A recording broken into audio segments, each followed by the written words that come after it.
Salut à tous. Bah écoutez, voilà, je vous fais cette petite vidéo parce que moi personnellement ça va pas. Je vous le dis à tous, ce qu'on me fait vivre depuis 3 ans, c'est chaud psychologiquement. Je le souhaite à personne. Moi ça fait 3 ans que je vis ça et c'est vraiment chaud. C'est vraiment chaud. Donc voilà, je vous explique. En fait, en 2018, j'ai acheté un restaurant au tribunal de commerce de Nancy euh, qui, euh, qui était qui était plutôt correct à la visite. Quand je l'ai vu, tout allait bien. À part qu'il n'y avait pas d'électricité et d'eau le jour de la visite, c'est tout ce que je pouvais voir. C'était plutôt propre. Bon, il y avait de la rénovation à faire dedans, mais rien de grave. De la peinture, un rafraîchissement. Je me suis dit, bah écoute, ouais, c'est bon, feu, je fonce. Je mets mes dernières économies dans cette affaire-là. Et, euh, et en fait, ce qui se passe, c'est que je découvre en 2019, je suis en train de travailler en fait dans le restaurant. C'est 15 heures, c'est ma coupure.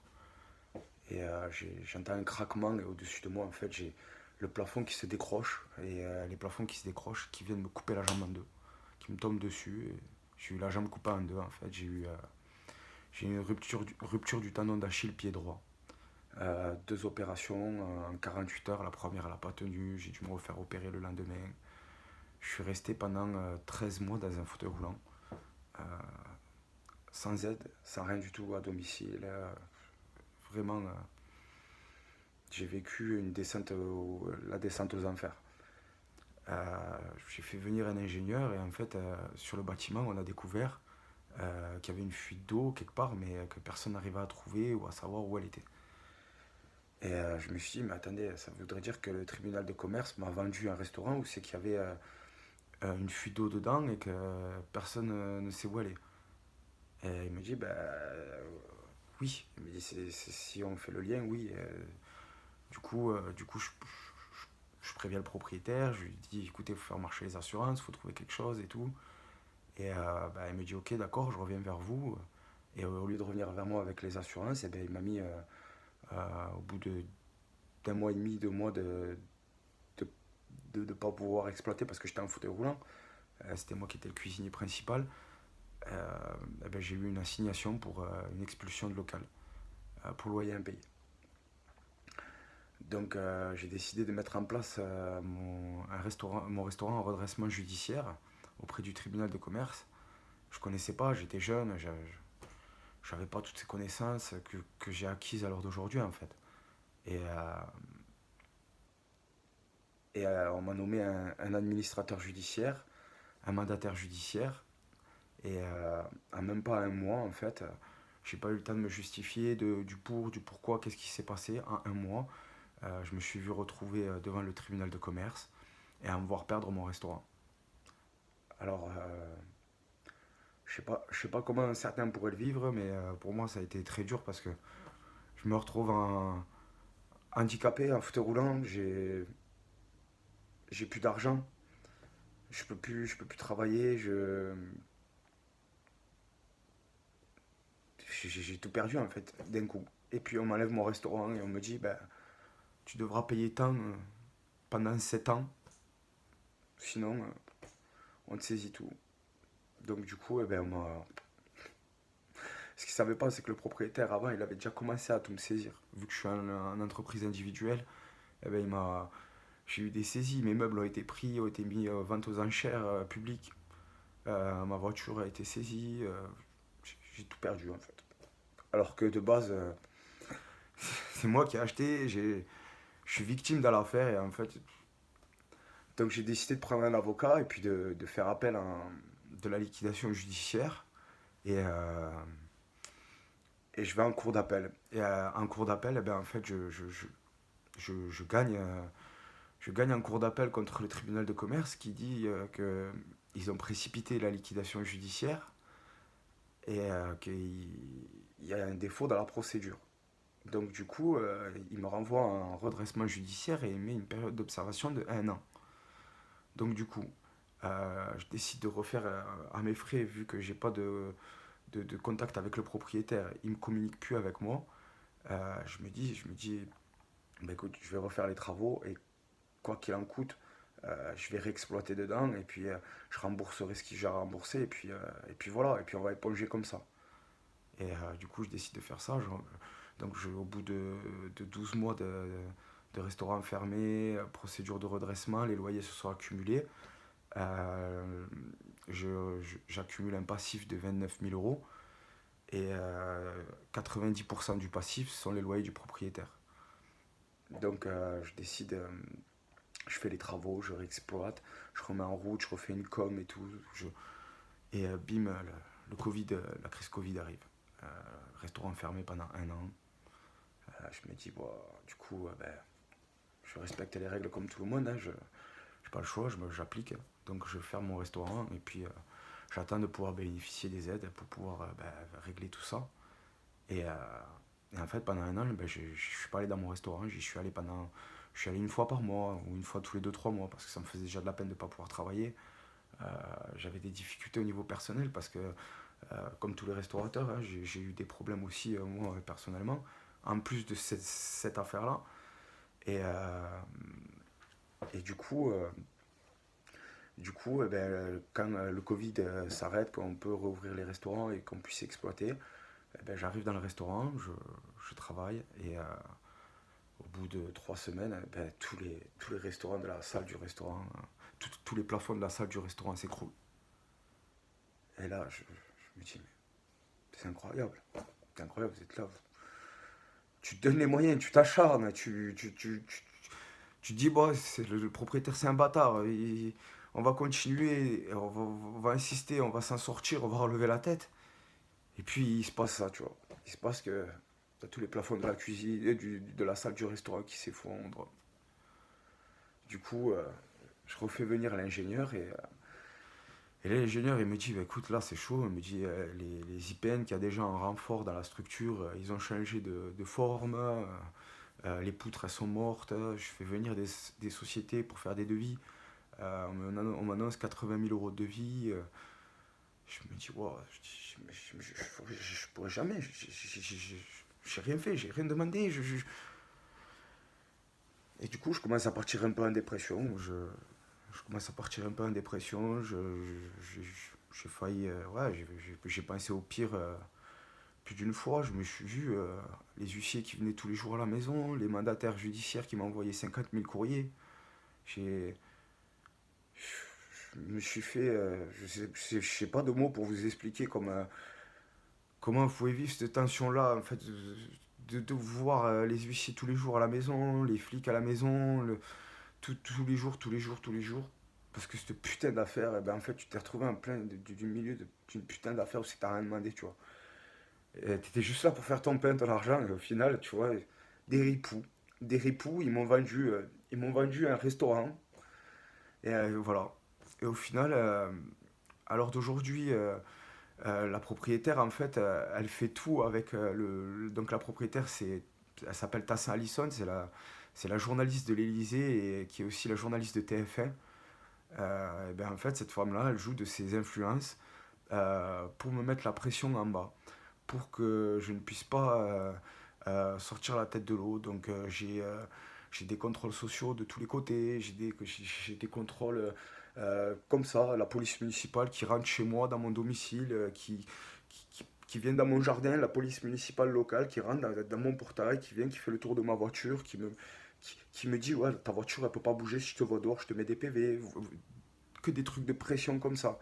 Euh, et tout ça, en fait, eh ben, je suis isolé, je connais personne, moi, ici, en fait. Et du coup, eh ben, ils en profitent. Ils m'ont fait la pression, ils m'ont mis la pression, la terreur par, euh, par ce truc-là, en fait. C'est comme s'ils me poussaient à aller au suicide. Ils savent que je peux pas travailler, que j'ai pas d'argent, que j'attends d'être reconnu handicapé, que mon restaurant est détruit. Euh, je- et ils me demandent de payer. Et ils me demandent de payer. Donc, du coup, ben, j'ai demandé à un avocat de faire une expertise judiciaire sur le restaurant. Et en fait, ben, j'ai été convoqué au tribunal de commerce de Nancy, qui m'ont mis la pression. Quand ils ont appris ça, en fait, eh ben, ils m'ont mis la pression, ils m'ont mis direct. Ils m'ont dit, écoutez, vous devez 29 000 euros. Euh, Vous avez 7 ans pour les payer. Il faut que vous payiez tous les mois 590 euros. si vous loupez une franchise, eh ben, on vous met en liquidation directe. Et la mandataire judiciaire, elle a l'ordre d'arrêter la procédure contre le propriétaire. La procédure d'expertise judiciaire qui m'a été inculpée, qui m'a été dont je suis victime, hein, où c'est que j'atteins des indemnités d'assurance depuis 2 ans, où c'est que j'ai licencié mes employés, où c'est que j'ai tout perdu, où c'est que personnellement on m'a saisi alors que je suis victime. Donc j'ai du chantage, donc je me suis fait mettre un coup de pression par le tribunal de commerce. Pourquoi? Parce que c'est eux qui m'ont vendu ça, c'est eux qui m'ont vendu ça. Et les problèmes, ils vont leur retomber dessus. Et en fait, ils font tout, tout, tout pour, pour pas que je réussisse à montrer ce dossier, à éclater ce dossier. Donc on a un restaurant qui est vendu par le tribunal de commerce de Nancy à un jeune qui veut s'investir, qui croit en l'investissement, en l'entrepreneuriat, qui joue carte sur table. Et on lui vend un fonds de commerce où c'est que le mec, il a failli mourir dedans. Et où c'est qu'il a perdu tout son argent, tout ça. Par leur faute. Et à l'heure d'aujourd'hui, eh ben, ils veulent pas que j'ébrute l'affaire. Et ils, ont, ils ont tout camouflé autour d'eux.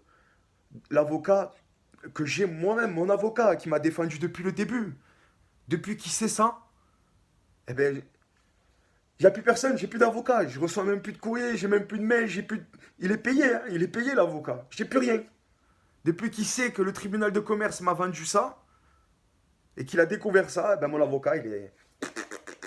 Ou alors il est cul et chemise avec eux et puis il mange dedans. Voilà. Donc du coup, eh ben, je suis là. J'ai personne du tribunal, j'ai personne du barreau de Nancy qui veut attaquer le barreau de Nancy.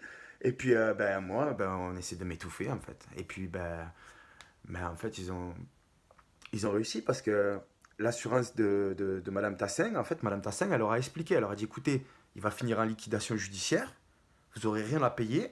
Nous on récupère le fonds, vous faites juste les travaux pour réparer le fonds de commerce et c'est tout. Voilà l'arrangement qu'il y a eu entre la MAF, Tassin Allison et le tribunal de commerce. Donc la MAF, depuis 1 an, n'est pas intervenue dans mon fonds de commerce. Donc la MAF Assurance, qui fait partie du groupe Covea, où c'est que dedans il y a MMA, MAF, plusieurs sociétés d'assurance, compagnies d'assurance. Et bien en fait, eux, depuis 1 an, j'ai les discussions, j'ai les courriers, j'ai tout.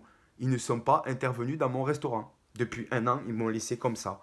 Parce qu'ils pensaient que l'année dernière, j'allais être liquidé, sauf que devant la cour d'appel, j'ai gagné. Donc du coup, ils se sont fait mettre à l'amende. Tu vois, ça s'est exactement passé comme ça. Eux, ils attendaient que je sois placé en liquidation judiciaire. Ils pensaient que j'allais perdre en cour d'appel. Sauf qu'en cour d'appel, l'année dernière, eh ben, j'ai gagné contre le tribunal de commerce. Donc du coup, ils ont annulé la liquidation. Donc ils se sont retrouvés obligés d'intervenir. Et dans les 1 an de procédure, d'observation, eh ben, ils se sont dit quoi? On va lui faire la misère. Comme ça, il ne pourra jamais redresser. Et puis nous, on n'aura rien à payer. Voilà. Voilà l'affaire. Donc, vous avez un juge commissaire qui gère, qui a géré 3 liquidations judiciaires dans le même fonds de commerce en 7 ans, avec une fuite d'eau de 500 mètres cubes d'eau, qui a été facturée à chaque fois dans les liquidations précédentes au propriétaire. Donc les mecs, il y a une fuite d'eau sous l'immeuble, c'est comme si tu étais là, tu laissais vers le tuyau, et puis t'attendais. Et puis ils savent que dans 5 ans, hop, ils vont récupérer la thune. Pourquoi? Parce que le père de la propriétaire, eh ben, c'est un alcoolique. Et il descend, il vient perturber l'exploitation. Donc il descend, il vient, hop, il demande des acomptes sur loyer. Oh, le mec, il te demande des acomptes au black sur loyer. Il vient à la caisse et il te dit, un samedi soir, il est méché. Eh, tu veux pas me donner 50 euros pour aller boire en face, hein? Oh, t'es là, tu te dis, mais gros, t'as un problème dans ta tête. Mais il a un problème, le mec, il est jobard. Le mec, il a 85 ans, il fait 2 mètres, et c'est une baleine, hein, et il est là, et il te dit... Et il part, il va boire en face, donc toi, t'as la main sur le cœur, tu te dis, bah écoute, c'est quand même le propriétaire, donc tu lui donnes. Et le mec, il revient 1 heure après, avec une table de 4, tu te dis, bon, bah, écoute, tu vois qu'il ramène des clients quand même, il est généreux, il est gentil et tout ça. Et en fait, le mec, non. Les clients, ils se barrent sans payer. Et toi là, tu te retrouves et tu te dis, ouais, bah, déduit du loyer, déduit du loyer. Et à la fin du mois, quand tu dois payer le loyer, tu te dis, il n'y a que ça. Je dis, ben ouais, ben oui. Ouais, mais non, je suis pas d'accord, vous devez payer le loyer entièrement et tout. Donc voilà. Et après, tu mettais le bordel. Donc voilà. Ils se disaient quoi? Ils se disaient, bah, bon plan. Le père de la proprio, là, il est sur place, il habite au deuxième. Il fait pas de déclaration aux assurances. Il se déclare célibataire alors qu'il vit avec sa femme. Donc il fraude à la, comment elle s'appelle? À la sécurité sociale. Magnifique. Et mec, ça veut dire quoi? Ça veut dire que s'il faut, ils touchent la CMU. Et alors qu'ils n'ont pas le droit, tu vois. C'est. Ils fraudent au fisc, tu vois, déclaration. Hop. Donc le mec, il fraude au fisc, il fraude à la MAF. Il fraude ben, avec le tribunal de commerce, escroquerie. Et puis sa fille derrière, qui fait jouer les petites marionnettes, tu vois, autour. Elle fait agir au niveau local pour nous mettre la pression. Donc t'as Monsieur Midon de Century 21, de Nancy, de Saint-Max. Ben lui, le mec, il met la pression à tout le monde sur place. Voilà, et tous ceux qui m'aident, eh ben, ils se retrouvent avec des contrôles de la CAF, des contrôles fiscaux, des... Voilà. Et tout ça, on a les preuves, on a les enregistrements, hein. Moi, je vous dis, j'ai les enregistrements. C'est pour vous dire, dans l'affaire, il y a quand même des gens un peu honnêtes. J'ai l'administrateur judiciaire qui m'a appelé, qui m'a dit, fais gaffe, ils sont en train d'enquêter sur ton dos en cachette et tout. Je dis, comment ça? Il me dit, ouais, ben, le juge commissaire, il donne des informations comment ça s'appelle, aux propriétaires sur la procédure. Donc vous imaginez? Donc en fait, depuis le début, pourquoi ils avancent pas? Parce qu'à chaque fois qu'il y a rendez-vous avec les assurances sur place, eh ben, elle fait quoi la propriétaire? Elle demande un report. Elle dit oui, ben écoutez, je suis pas là, je suis journaliste chez TF1, mon emploi du temps professionnel ne me permet pas d'être aujourd'hui disponible, je vous demande de reporter. Donc c'est reporté quand? Oh, comme par hasard, c'est reporté quand? 3 jours après le jugement de la liquidation judiciaire. Comprenez maintenant comment elles l'ont fait? Donc en fait, à chaque fois, au niveau du tribunal de commerce, que j'avais rendez-vous pour faire, pendant la période d'observation, pour dire comment ça allait, tout ça, si je payais et tout, et si je payais pas, à chaque fois j'étais sur la sellette d'être en liquidation, la mandataire elle m'envoyait des mails, elle me dit attention, je vais vous mettre en liquidation. Je vais vous mettre en liquidation, elle mettait la pression comme ça, tu vois. Et, et en fait, eux, ils ont vu. C'est ça. Et elle, à chaque fois ben, qu'il y avait un rendez-vous en parallèle sur le côté expertise des assurances, eh ben, elle disait bah, ah ouais, mais attendez, monsieur Nicolas, on va pas attendre qu'il y ait l'expertise pour savoir si on vous met en liquidation ou quoi que ce soit et tout. Vous voyez comment ils jouaient? À chaque fois, ils reportaient, ils arrivaient pile à la date, hein. Et ça a été comme ça. Et depuis un an, depuis un an, même plus, ça va faire 2 ans, eh ben, j'ai découvert que par un contact à la MAF Assurance, que la propriétaire, en fait, Tassia Allison, avec ses parents, ils avaient 3 contrats d'assurance. Et en fait, ils ont fait pratiquement 14 sinistres, des déclarations de sinistres sur 6 ans ou 7 ans. Et vu qu'ils sont pas ensemble, ils ont pas le même nom, et ben du coup, c'est pas le même contrat. Donc du coup, la MAF, ciao ciao. En fait, la MAF, ils ont payé. Écoutez bien comment la MAF, ils se l'ont fait mettre. Ils ont payé des gens qui en fait, ils leur volaient. Tu vois, ils ont donné eux-mêmes de l'argent. Et le mec là qui a fait ça, eh ben, c'est le père de la journaliste avec sa fille. Dedans, vous avez Maître Bogelman, c'est lui qui m'a vendu la liquidation judiciaire, qui faisait intermédiaire, qui était liquidateur. Donc, Bogelman, Maître Bogelman était au courant. Le même juge commissaire qui gère la liquidation depuis 10 ans. Donc, le juge commissaire, depuis 10 ans, ça l'a pas inquiété de voir 3 entreprises être liquidées avec une facture d'eau de 15 000 euros. Lui, ça l'a pas inquiété. Tu vas me dire qu'il est juge commissaire, mais ça l'inquiète pas, il se pose pas des questions. Mes couilles, à d'autres. Et, et donc, vous êtes là, vous vous dites, ben, t'es fait niquer. Eh ouais, je me suis fait niquer. Voilà. Vous êtes au courant de tout. Donc, la MAF, eh ben, eux, ils attendent quoi? Que je sois placé en liquidation judiciaire. Donc, depuis 2 ans, vu que ben, je suis pas placé en liquidation judiciaire parce que j'arrive à gagner avec mes avocats, eh ben, ils payent pas, ils font rien. Ils attendent. Donc, depuis 2 ans, j'ai licencié 2 employés. J'ai perdu mon restaurant. J'ai plus d'argent. Je suis dépouillé. Et, euh, et regardez. Et pour vous couronner le tout, c'est pour vous montrer, hein. Ils savent que j'ai pas d'argent. Ils savent que j'ai rien du tout. Et regardez. Je l'ai reçu le 1er février. Voilà. Le 1er février. C'est un courrier de qui? De Donné Géraldine. Voilà. Le 1er février. Et vous voulez que je vous dise qu'est-ce qu'elle me dit? Elle me dit qu'il faut que je paye 29 000 euros, plus 4 000 euros, plus 2 000 euros. Et écoutez bien, je vous remercie de bien vouloir procéder au règlement de cet acompte sans délai. Vous savez pourquoi? Parce que j'ai rendez-vous le 1er mars. Et le 1er mars, eh ben, si j'ai pas payé une partie de ça, eh ben, ils me mettront en liquidation judiciaire. Et vu qu'on arrive au 1 an de la période d'observation, à terme, eh ben, ils me liquideront. Et là, ils auront gagné. Donc voilà, la MAF, bravo pour l'escroquerie, parce qu'au final, la MAF, elle se rend coupable et elle s'associe à cette escroquerie. T'as Saint-Alisson qui s'amuse à influencer un peu tout le monde avec ses connaissances. Vous avez le juge commissaire Rollinger qui est mouillé dans l'affaire. Et vous avez le liquidateur Maître Bogelman. Donc voilà, les mecs, ils m'ont vendu. Alors, je leur ai donné de l'argent pour une facture d'eau. Donc moi, le prix du fonds de commerce que j'ai payé, en fait, j'ai payé ma propre faillite, en fait. C'est comme si j'avais donné de l'argent pour qu'on me vole. Voilà. Et depuis 2 ans, c'est la merde. Donc voilà. Depuis 2 ans, je vis plus. Je vis plus du tout, je vis plus du tout. J'ai perdu 30 kilos. Je me sens, je me sens le cerveau en miettes. Le cerveau en miettes, ils m'ont détruit en fait. Ils m'ont pas détruit totalement parce que au fond de moi, c'est une injustice qui m'a été faite et c'est une escroquerie. Euh,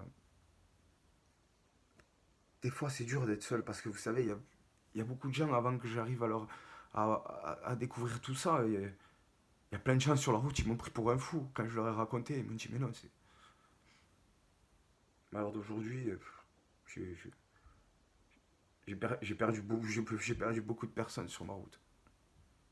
Des gens très proches, des amis, des connaissances. J'ai pas vu grandir ma fille pendant 2 ans. J'ai, ils m'ont fait mal. Ils m'ont fait très mal et je suis un guerrier donc même s'ils me font mal, ça me donne encore plus d'espoir et plus de force pour pas passer de l'autre côté en fait. Parce que dans des histoires comme ça, je peux vous promettre que des fois vous avez les jours sont sombres. Hein. Les jours sont sombres. Vous avez envie de vous endormir, pas vous réveiller. Et c'est dur de se dire ça à soi-même parce que au fond c'est pas ce qu'on veut. On n'a pas demandé. C'est pas. J'ai pas. Je voulais pas tout ça. Moi j'ai rien demandé. Moi je voulais juste